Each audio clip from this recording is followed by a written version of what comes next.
아멘.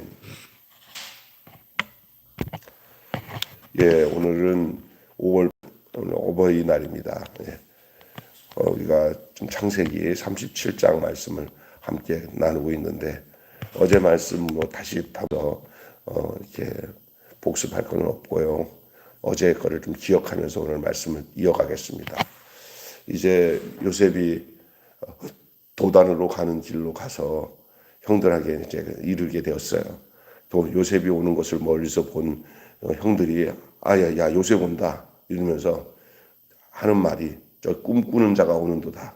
얼마 전에 꿈 꿨다가 마음을 상하 그 꿈을 이야기를 듣고 난 뒤에 마음이 좋지 않았던 형들이 또 아버지한테도 한마디 먹었잖아요. 요셉이 그런 소리 하지 말라고 그렇게 했는데 그 요셉이 오니까 비웃듯이 야 꿈꾸는 자가 오도다라고 하면서 오는데 그 오는 그 멀리서 가물가물 오는 요셉인 걸 알고는 오는 기간 동안에 갑자기 무슨 일이 생겼냐면 형들이 야 진짜 뭐 저 새끼 저거 죽여버리자 막 이렇게 아주 악한 마음을 먹게 된 거예요.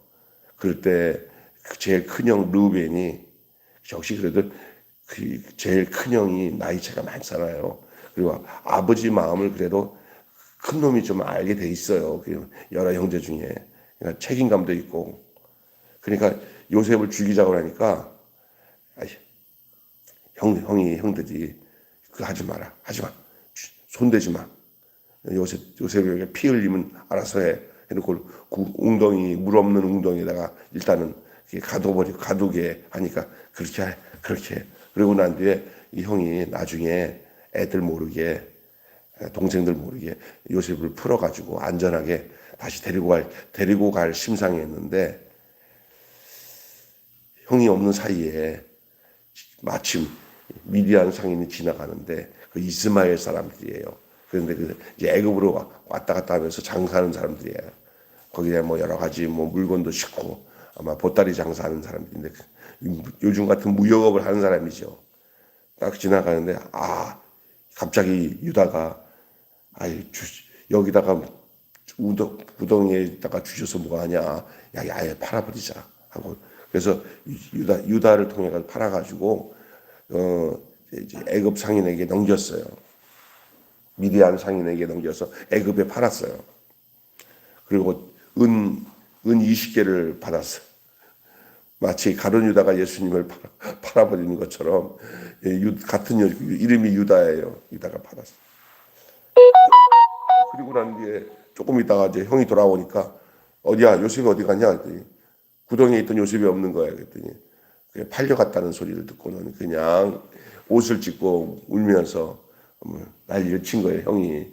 그런데 그 형제들이 꾀를 부린 게 뭐냐, 요셉을 팔 때 채색 옷을 베끼고 팔았어요. 그 노예로 파는데 무슨 꽃가 옷을 입혀서 보낼 건 없잖아요. 그 채색 옷을 뭘로 이용하냐, 아버지가 그 채색 옷을 알잖아요. 이건 내가 비싸게 만들어서 입힌 옷이라고 아는 그 옷에다가 염소 한 마리 잡아가지고 거기다가 채색 옷에다가 뿌려. 그리고 좀 채색 옷도 약간 갈기갈기 찢어가지고 꼭 사자에게 뜯어놓은 것처럼 흉내를 내서 속여요. 그래갖고 아들들이 아버지를 뭐 해요? 예? 속여요. 근데 여러분 지금 아들들이 아버지를 속인다 생각할 때 그 아들이 아버지 속인 것의 원조가 누구예요? 그러니까 야곱이 그대로 되받았어요, 안 받았어요? 네, 되받았어요. 나는 이렇게 살지만 니는 그렇게 살지 말라 하면은 그게 안 그래요. 내가 그렇게 안 살아요. 자식이 안 사는 거예요. 하여간 이거는 자기는 혼자 속였지만 지네 아들들은 집단적으로 속였어요. 집단적으로. 야, 재밌어요, 인생은. 이런 거 보면은 참 기가 막혀요. 그래가지고, 이제 그 요셉을 죽인 것으로 위장해요. 에서의 옷을 입고 아버지 이삭을 속였던 그 야곱이 이제 아들들이 피 묻은 옷으로 속여가지고 위로받지 못할 깊은 통곡 속으로 빠져요. 살 의미를 잃어버려요. 그 느지막에 얻은 라헬이 준 딸 아들, 라헬이 준 아름다운 아들 옆에 두고는 위로받을 수 있었던 아들인데 그냥 살 의미를 잊어버린 거죠. 야곱의 집안에 슬픔이 잠겨 있는 동안에 오늘 본문에 이 요셉이 누구 집에 팔렸더라? 보디발 장군 집에 팔렸어요. 이제 이거 가지고 오늘 더 세밀하게 말씀 좀 나누려고 해요. 오늘 말씀의 제목은 꿈이 부른 시련. 따라서 합시다. 꿈이 부른 시련. 네 그 꿈이 이루어지나 보자. 얘네들이 있는 거예요. 꿈꾸는 자가 오도다 하놓고는 저놈 네 꿈이 이루어지나 보자. 우리가 이렇게 시련을 주고 고난을 주는데 네 꿈이 이루어지게 꿈 꾸기 전에 그냥 싹을 잘라버리자. 이렇게 된 거거든요. 재미있는 겁니다. 여러분, 비전을 먼저 주시고 비전에 합당하게 만들어 가시는 하나님의 방식을 보십니까? 꿈을 먼저 주시고 그 꿈에 합당하게 만들어 가시는 하나님. 그들은 요셉이 꿈꾼 거 비웃듯이 하면서 요셉을 시련 가운데 집어넣으면 요셉의 꿈은 끝난다고 생각했지만 하나님이 도리어 그 시련을 꿈꾸는 도구로 사용한다니까요. 거꾸로 이게 안 팔려갔으면 그 꿈이 이루어졌겠어요. 그렇잖아요. 네. 희한하죠. 팔렸으니까 그 꿈이 이루는 거예요. 하나님 그렇게 하신다니까. 귀한 것은 쉽게 얻을 수가 없습니다. 귀한 것은 고난의 과정을 통해서 귀한 것이 나오는 거예요. 우리의 주변의 인생을 다른 사람들의 인생이나 역사를 보면은 어떤 귀한 것이 이루어지기 전에 그 과정이 굉장히 어렵고 고난스러운 과정을 겪었을 때 그 사람이나 그 단체가 변화되고 거기 꿈을 이루는 거예요. 귀한 것은 쉽게 얻을 수 없어요. 쉽게 얻었다면은 귀한 게 아니라 가짜예요. 여러분, 쉽게 얻은 것들은 다 가짜입니다. 그리고 가짜가 될 수밖에 없어요. 그냥 어렵게 얻은 것들이 진짜예요.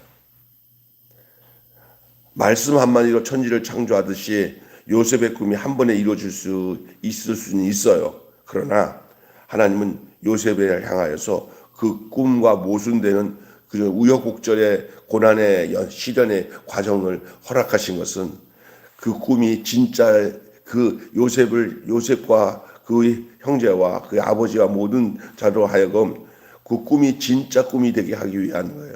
인간에게서는 하나님에게서는 그냥 단방에 되는 일들을 하나님은 인간들에게는 우여곡절의 고난의 역경을 허락하신 이유는 그것을 이루고 난 뒤에 그것이 값진 것을 알게 하기 위한 거예요. 쉽게 얻어지면 다 그게 탈로 나요. 다시 말해서 갑자기 부자 돼요. 로또 맞아서. 이 세상에서 로또 맞아가지고 단방에 부자 된 사람 치고 그의 가정에 편안한 가정 찾아볼 수가 없었다고 그래요. 그걸 관리가 안 돼요. 그러니까 사람이 연단을 받고 어려운 과정을 다 겪어서 오는 것을 통해서 그 마지막에 이루어질 꽃송이, 다시 말해서 그 열매가 값진 열매가 나타나는 것이죠. 이 요셉도 마찬가지예요.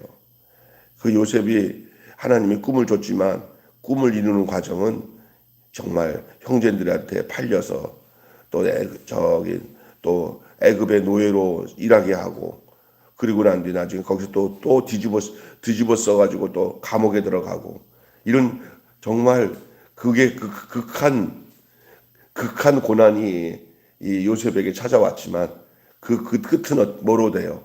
끝으로는 총리 대신이 됩니다. 이게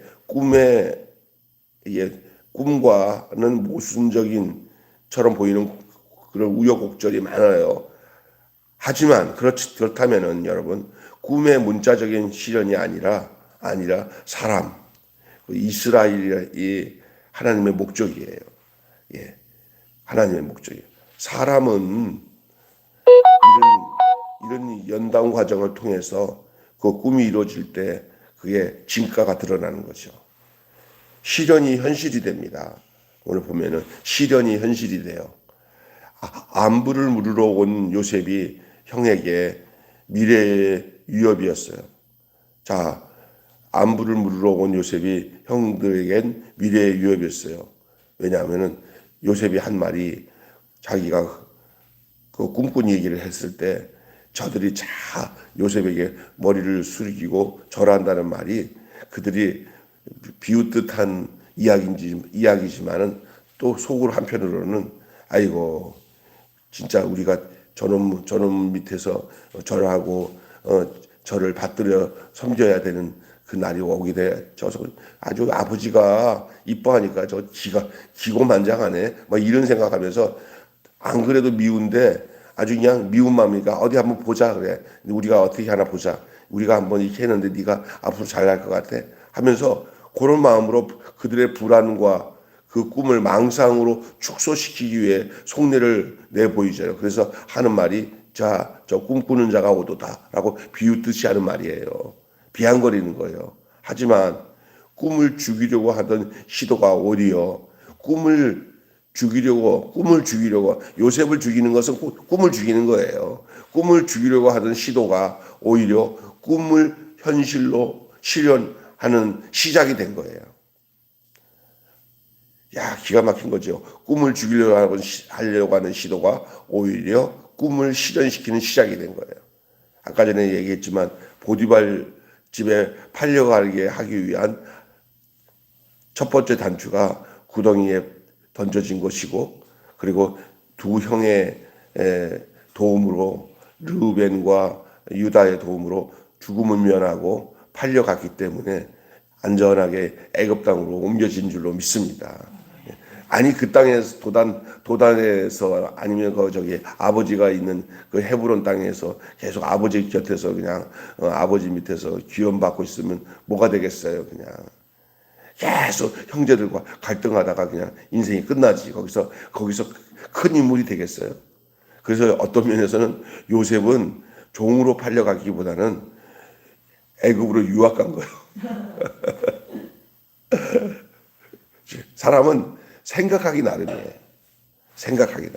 내가 종으로 팔려갔다기보다는 인생 대학, 성공 대학의 초급 과정으로 얼로 간 거예요. 저기 애굽에 종살이로 들어간 거예요. 그는 요셉이 무슨 학교 공부를 했겠어요. 무슨 고등학교, 중학교 그런 게 없잖아요. 그냥 요셉은 뭐냐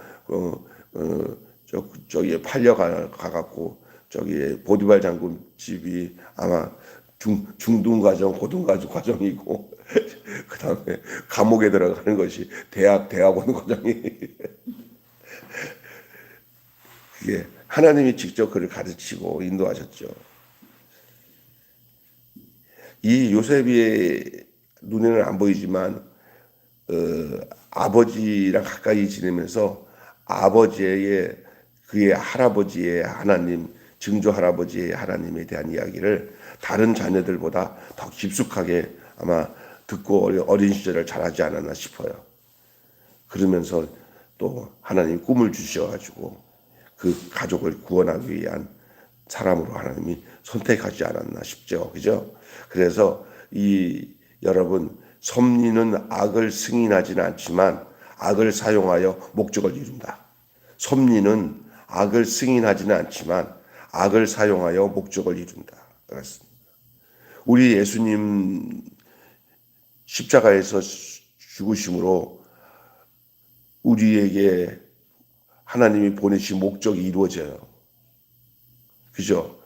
예수님이 이 땅에 오신 것은 우리를 구원하기 위해서 오셨는데 구원하기 위해서는 예수님이 고난받고 십자가에서 죽으시는 것이 누가 보내신 뜻이에요?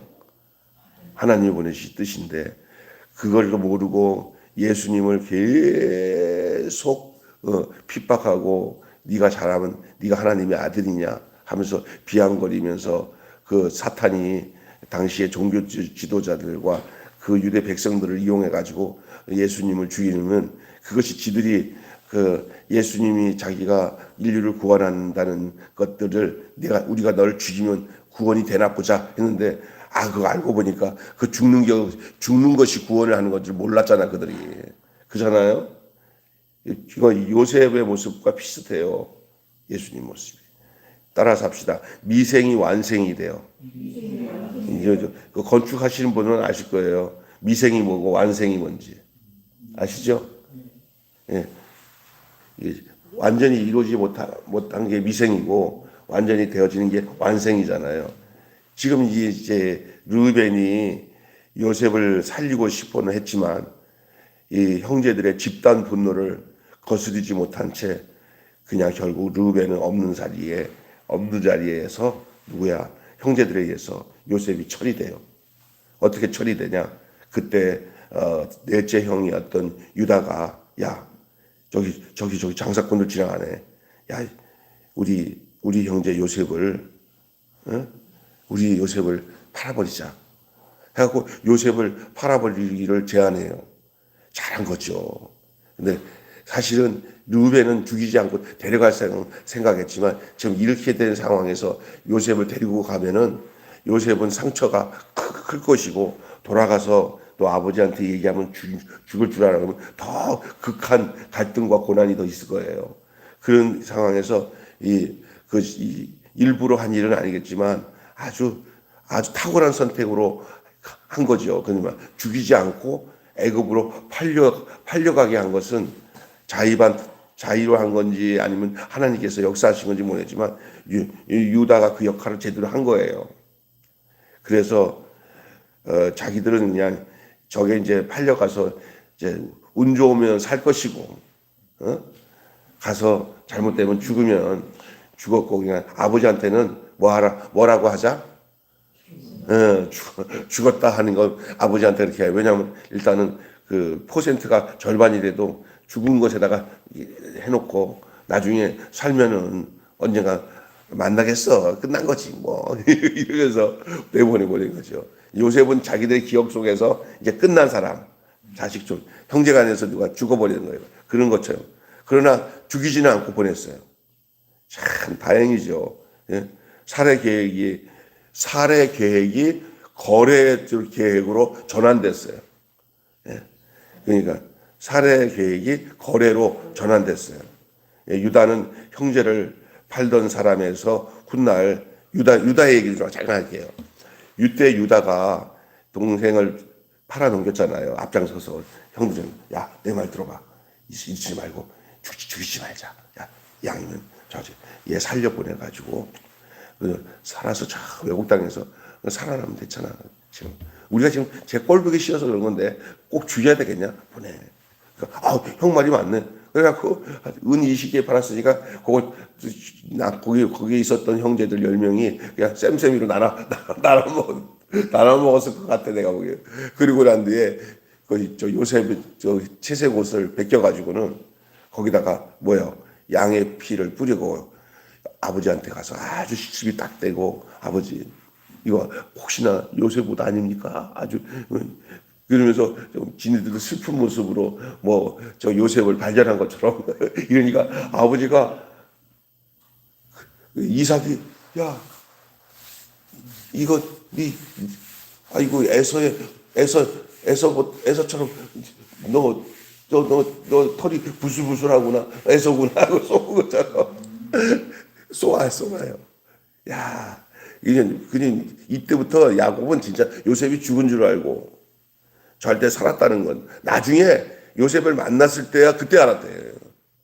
그러니까 요셉한테 엎드렸는데 아버지 나 요셉이야. 그러니까 이건 나중에 얼마나 가겠습니까? 그런데 여기서 지금 이 유다의 얘기를 좀 할게요. 유다가 이렇게 팔아넘겼는데 요셉이 나중에 자기가 요셉인 것을 드러낼 때 가장 결정적으로 유다 때문에 자기를 숨기지 못했어요.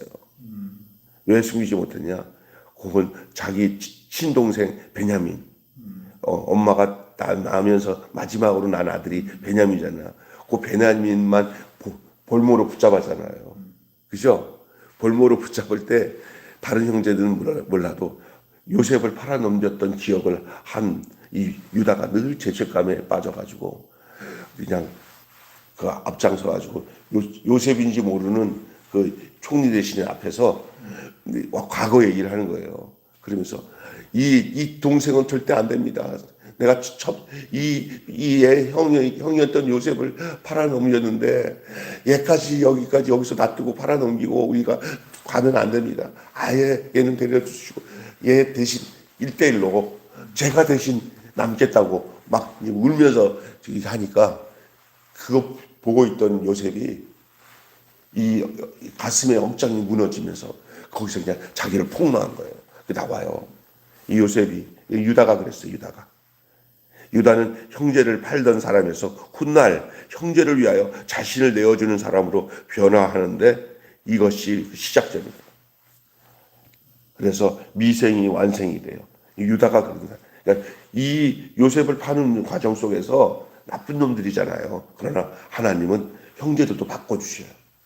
요셉은 요셉대로 꿈이 이루어지는 사람으로 하나님 만드는 반면에 요셉을 팔고 난 뒤에 그냥 고향에 남아가지고 요셉을 잊어버리고 살던 이 형제들도 늘 아버지의 슬퍼하는 모습 보면서 우리가 잘못했지 하면 그렇게 되면서 그들의 마음이 숙성이 돼 가요. 좀 성숙해져 가요. 미생이 뭐가 돼요? 완성이 돼요. 그 다 누가 하신 일이에요? 하나님이 하신 일이에요. 세월이 지나면 철없던 것들이 잘못됐다는 것을 다 알게 되는 날이 오게 되는 줄 믿습니다. 그것이 옳은 줄 알고 마음대로 했어요. 나중에 돌아보니까 아이고 그때 우리가 너무 철딱서등이 없이 함부로 선택하고 함부로 행했구나. 그때 그렇게 하는 거 아닌데 그러면 몇 푼의 돈이 그냥 탐나가지고 그렇게 했네. 그래서 사람도 잃고 이게 깨달아. 그래서 신앙이 깊어지니까 이 미생이 완생이 되는 거예요. 시간이 그래서 세월이 약이 되는 거예요. 어쨌든 그냥 지나가는 게 아니야. 동생이 진짜 그렇게 아버지 사랑을 받고 귀염 떨던 동생, 미워했던 동생이 있을 때는 모르는데 없어져 보니까 자기들이 얼마나 자기들이 얼마나 잘못된지를 안 거예요. 그러면 밉상 동생이 없는 것보다 있는 게 낫다는 걸 알게 된 거예요. 그리고 자기들의 속이 좁아서 그걸 미워했지. 그리고 아버지가 늦게 준 그 동생, 막내 동생, 그 요셉, 이게 우리가 뭐가 밉다고 그걸 미워했어. 아이고, 참, 철딱서니 없지. 아버지가 좋아하면 우리도 같이 좋아하면 될 텐데. 이런 생각이 드는 거예요. 그죠? 그런 거예요. 있을 때는 몰라. 없어져 보면 아쉬워가지고 그냥.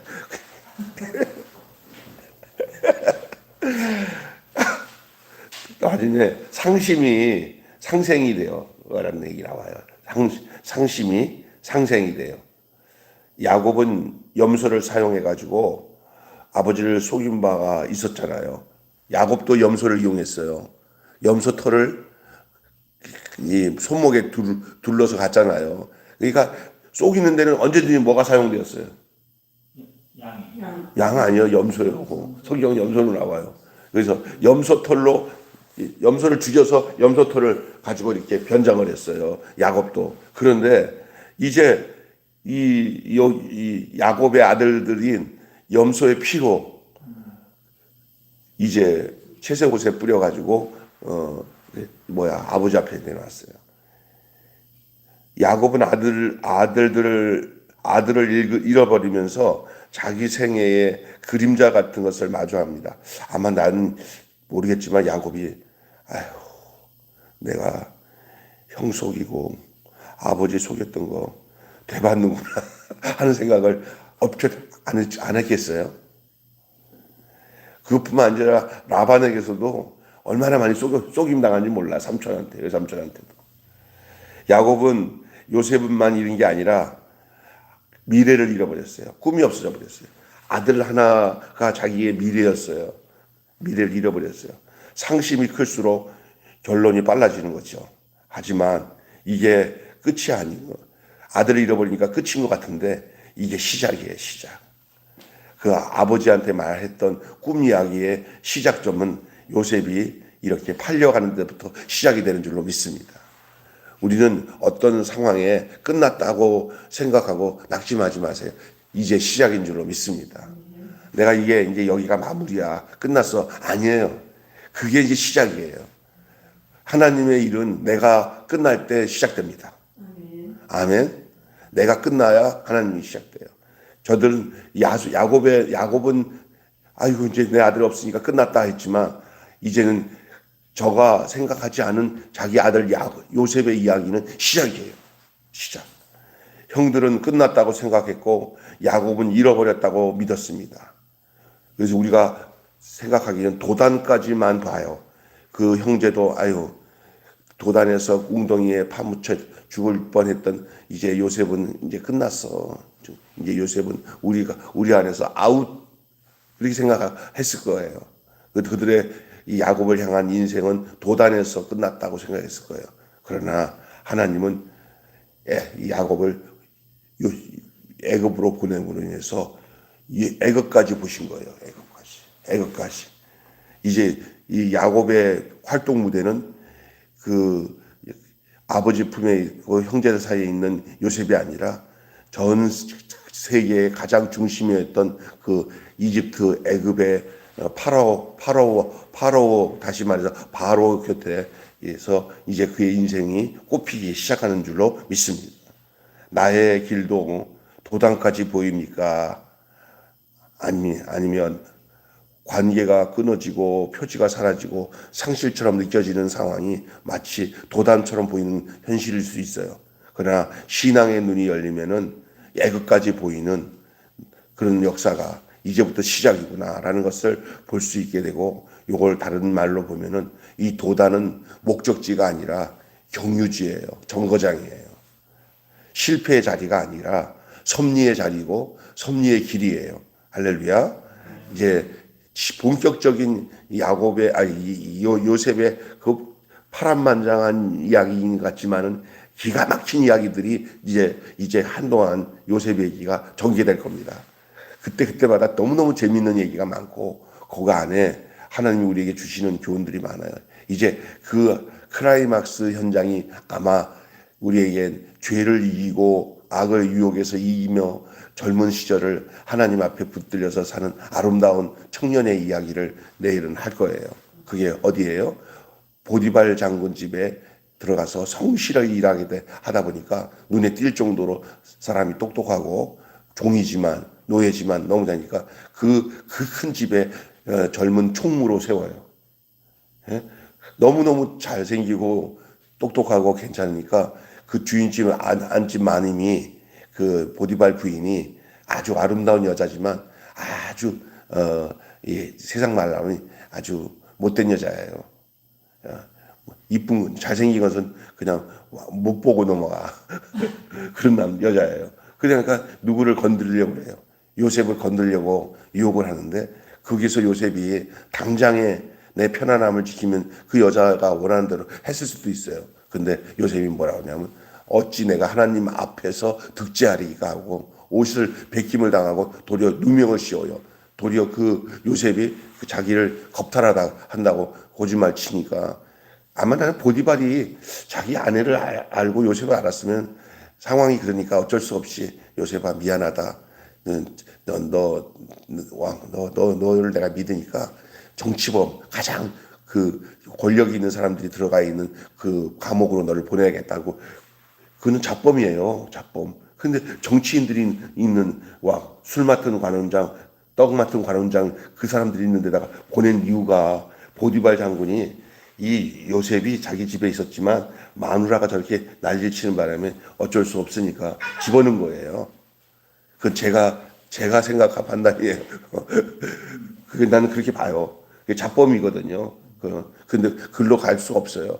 보디발의 혜택이에요. 하나님이 그렇게 사용하시는 거예요.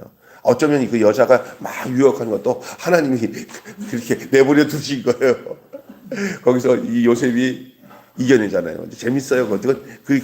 그 내용 속에 오늘 우리 예수 믿는 사람이 어떻게 살아가야 되는 것도 다 거기에 담겨져 있어요. 꿈을 가진 사람은 어떻게 살아야 되냐? 깨끗하게 살아야 꿈이 이루어져요. 할렐루야. 네. 그래서 우리에게 그런 말씀들이 이제 진행이 돼요. 이게 실패의 자리인 것 같아도 하나님의 섭리의 자리예요. 구덩이에 파묻혔을 때 요셉이 얼마나 황당했겠어요. 내가 죽나 보다 하지만 거기서 형들이 살려내 그냥 죽이지 않고 그리고 아버지 집에 있지 않게 하고 저 애굽으로 팔아 넘길 때 요셉이 가면서 무슨 생각했을까? 나는 그 생각도 해요. 형들이 나를 파는 거 나는 좀 마음도 아프고 아버지도 못 만나고 괴롭지만 내가 이제 유학 가는구나 하고 갔을 거예요. 그러니까 하나님의 사람은 어떤 환경에서도 그것이 악을 선으로 바꾸고 그 환경에서 살아남을 때마다 하나님께서 그 직급을 올리시고 높여주셔요. 아멘. 노예였지만 나중에 총리 대신 되는 것이 그 긴 기간이 아닌 그 10년 안쪽으로 그게 속성과로 17살, 16살 된 애가 이제 가서 30살 가까이 됐을 때 뭐가 되냐? 국무총리가 돼요. 그러면 여러분 그 과정 속에서 몇 년마다 그 있는 곳마다 하나님께서 도우셔가지고 꿈을 해석하게 하고 바로 앞에서 그럼 네가 총리 대신해서 이 나라를 이 가난과 이런 가뭄에서 너가 한번 해봐라 했더니 진짜 요셉 뜻대로 그 막 가뭄이 일곱 흉년이 오고 7가뭄이 왔잖아요. 그때 정치를 잘 해가지고 이 애굽을 세계적인 나라로 만들어요. 하나님이 하시는 일이에요. 하나님의 약속은 직선이 아니라 구분질로 완성이 됩니다. 쉽게 되려고 모든 것을 쉽게 되려고 하지 마세요. 할렐루야. 목회하는 목사님들이 참 또 세상 사람도 마찬가지야. 잘못하면요 뭐가 하나도 어려움 없이 그냥 직선으로 되면 좋겠다 그러지만 그렇지 않습니다. 여러 가지 우여곡절을 통해 가지고 하나님이 사람을 만들고 하나님이 이끌어 가시는 줄로 믿습니다. 아멘. 여러분도 직선 좋아하지 마세요. 하나님은 우리를 곡선을 타게 하시고 또 이렇게 하셔야 돼요. 그림을 그리는데 직선만 나오면 그림이 안 나와요. 이 곡선을 그릴 줄 알아야 아름다운 그림이 나오는 거예요. 할렐루야. 글씨를 써도 곡선을 잘 다룰 줄 알아야 글씨도 잘 나오는 거예요. 직선을 해봐요. 나오지도 않아요. 꺾이지 않는 선은 모양을 만들 수가 없어요. 할렐루야. 그냥 꺾여져야 모양이 만들어지는 거예요. 내 삶 속에 어려움이 아니라 도리어 그것이 하나님의 섭리를 이루는 과정이 된다는 것을 잊지 마시기를 주님의 이름으로 축원합니다. 하나님의 약속은 직선이 아니라 곡선으로 구분질로 완성된다. 하나님의 약속은 직선이 아니라 구분질로 완성된다. 시작. 하나님의 약속은 직선이 아니라 구분질로 완성된다. 6시 29분입니다. 기도하겠습니다. 하나님 아버지 은혜를 감사합니다. 그렇습니다. 하나님의 약속은 직선이 아니라 구분길로 완성된다고 말씀했습니다. 그렇습니다. 오늘 시련이 실현으로 실제 현실로 또 미생이 완생으로 그리고 상심이 상생으로 되어지는 이 현장을 오늘 이 창세기 37장의 말씀을 통해서 보게 됩니다. 요셉이 구덩이에 파묻히고 죽을 뻔했지만 하나님이 형제들의 마음을 바꾸어서 그를 애굽으로 파는 그 과정이 다 끝난 것 같지만은 그 끝난 시점에서 다시 살아나서 하나님이 원하시는 뜻을 이루는 시작점이 되어지는 것을 보게 됩니다. 하나님 귀한 것은 쉽게 얻는 법이 없고 쉽게 얻었다면 그는 틀림없이 가짜일 경우가 많은 것이 우리 인생사의 모습입니다. 그래서 우리가 쉽게 뭔가 하려다가 사기당하고 어려움 당하고 그때야 깨닫고는 하나님이 원하신 일은 쉬운 법이 없구나. 그 쉽지 않은 그 과정이 그 구분질이 아름다운 주의 뜻을 이루는 과정이고 시작이구나라는 사실을 오늘 요셉의 인생을 보여주는 이 창세기 말씀을 통해서 우리에게 주시는 말씀인 줄로 믿습니다. 이것을 알고 있을진데 지나간 세월을 되돌아보면서 우리 인생을 보기도 하지만 앞으로 우리가 살아갈 때는 어떻게 그 마음가짐을 가지고 주님 의지하며 살아가야 할지를 오늘 본문의 말씀을 통해서 말씀하고 있음을 귀 기울여 듣게 하심을 감사합니다. 이제 우리가 하나님 아버지 어느 상황에 이르렀든지 주님이 우리를 당신의 섭리와 인도하심으로 이끌고 있다는 사실을 늘 잊지 않는 저희들 되게 하여 주시옵소서. 그리고 성실하게 어떤 상황이든지 최선을 다해서 하나님 앞에 인정받고 사람들 앞에서도 인정받으며 정결하고 깨끗하게 살았던 요셉은 하나님이 그 상황에서 그를 높이는 모습들을 이제 내일 본문서부터 이제 그가 자기 가족을 다 구원하는 그 시점까지의 이야기를 우리가 함께 다룰 때 하나님 우리 안에 하나님 아버지 우리의 삶을 완성으로 이끌어 가시는 주님을 우리가 더욱 많이 경험하는 귀한 시간들 되게 하여 주시옵소서. 우리 주 예수님의 이름으로 기도하옵나이다. 아멘. 주님 같은 기도로 마치겠습니다. 하늘에 계신 우리 아버지의 이름을 거룩하게 하옵시며 아버지의 나라가 오게 하시며 아버지의 뜻이 하늘에서와 같이 땅에서도 이루어지게 하소서. 오늘 우리에게 일용할 양식을 주옵시고 우리가 우리에게 잘못한 사람을 용서하여 준 것 같이 우리 죄를 용서하여 주옵시고 우리를 시험에 빠지지 않게 하시고 악에서 구하소서. 나라와 권세와 영광이 영원히 아버지의 것입니다. 아멘.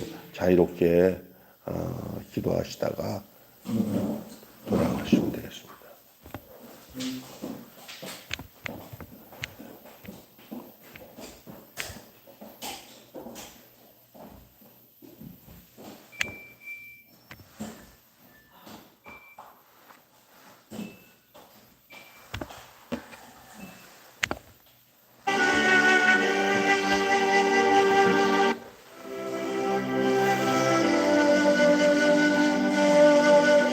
아버지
아버지